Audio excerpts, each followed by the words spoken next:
Hello to all traders and welcome back to another market review brought to you by Orbex. We're looking at stocks today after the earnings season keeps on giving for bulls and bears alike. We had Netflix's earnings release a couple of days ago saying that they didn't get their right subscriber growth number, which is pretty much the story for most of last year as well.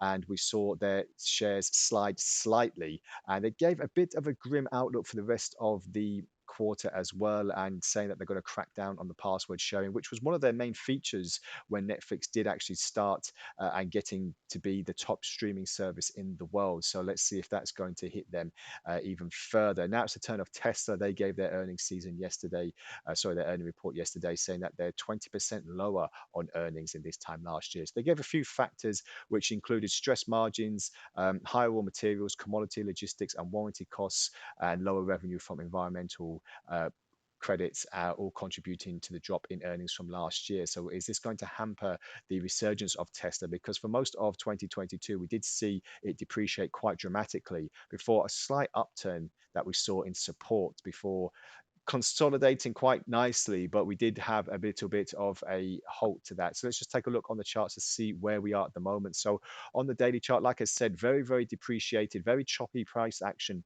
to the downside, but getting a bit of support roughly around the $100 area before we started moving a little bit higher, as you can see here. I'll just zoom in so it's a bit easier to see. But as you can see here, consolidating nicely, but we're expecting a 4% drop when the markets do open shortly. And will this have any bearing on price action, and will it actually affect bears going into the trading session as well? So what we're basically looking at here is, a drop down.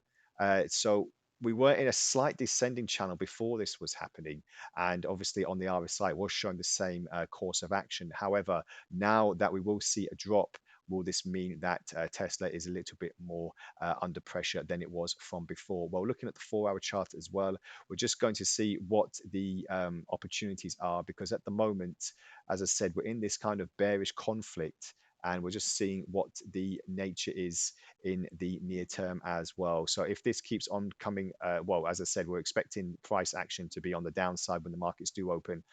So will it be a fast recovery, or will we see Tesla actually being pressured even further? And 20% lower than this time last year. Tesla was supposed to be the big earners of the earnings season, but obviously that hasn't happened this time around. So very, very staggering results there, and we'll see if that's going to have an impact anywhere else on earnings as well. Just want to bring you to Netflix though, while we're on the case of the stocks, because Netflix, it had such a bad run for most of last year, because we saw these big gaps in the market when prices were falling even lower.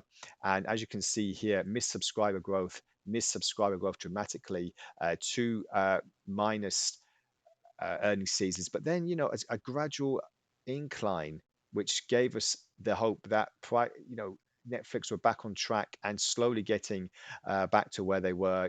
When the pandemic was happening, it was a very, very big opportunity for a lot of streaming providers, because obviously people were not going out as much and reg- registering to a lot of streaming services, Disney Plus, Amazon, Netflix, etc. But since then, a lot of companies have witnessed the grand reopening of everything after the pandemic. So this is why we got such a downturn, not just on Netflix but on other companies as well. And but we're seeing now just a slight upshift in price action. But if we go on to let's go on the 4-hour chart just to see what the consequences were from yesterday's move.